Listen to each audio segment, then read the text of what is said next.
26ನೇ ಕವನ. ಚಾರಣರ ಕೈವರ ತುಂಬರ ನಾರದರ ಸಂಗೀತ ರಂಭೆಯ ಚಾರು ನರ್ತನ ಚಿತ್ರರತನ ಮೃದಂಗ ಮೃದು ಶಬ್ದ ಆರ್ಭಟೆ ಮಿಗಳಲ್ಲಿ ಅರಿವ ಜಂಬಾರಿ ಯೋಲಗದಲ್ಲಿ ತದಿಯ ಮಹಾರಭಸ ವಿತರೇತರು ಪ್ರತಿಬಿಂಬವಾಯ್ತೆಂದ.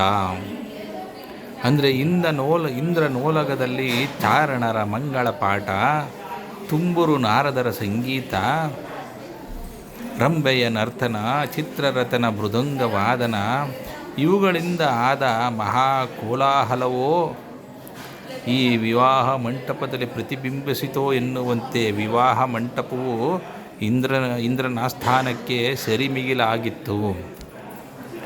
ರಚಿಸಿದರು ಮಂಟಪವನ್ನು ಅವರವರ ರುಚಿತ ವೃತ್ತಿಯೊಳಗ ಅಣಿಪಾಲ ಪ್ರಚಯವನ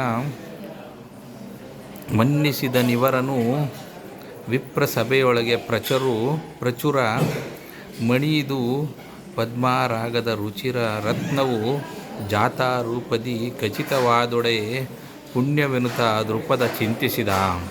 ಅಂದರೆ ಉತ್ತಮವಾದ ವಿವಾಹ ಮಂಟಪವನ್ನು ರಚಿಸಿ ಬಂದ ರಾಜರನ್ನು ಅವರಿಗೆ ಉಚಿತವಾದ ರೀತಿಯಲ್ಲಿ ಗೌರವಿಸಿ ಬ್ರಾಹ್ಮಣ ಸಭೆಗೂ ಗೌರವ ಪೂರ್ವಕವಾದ ಮನ್ನಣೆಯನ್ನು ದೃಪದನು ನೀಡಿದನು.